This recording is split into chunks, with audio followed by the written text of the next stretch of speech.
When talking about user interaction security, there are two main things that come to mind. You have authentication and then you have authorization.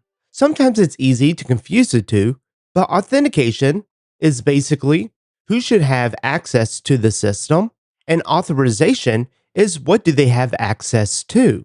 And there's many different libraries out there for authorization. For example, there's Pundit and there's also can. And both of them are great approaches, but sometimes they can be overkill and much more than what you actually need. So in this episode, we're going to look at a pattern that Fizzy uses for authorization. So a user is able to edit a card, save the changes, or they're able to delete the card. And did you know that you can go to railsstore.com to get your own Ruby on Rails t-shirt or your Drift in Ruby t-shirt?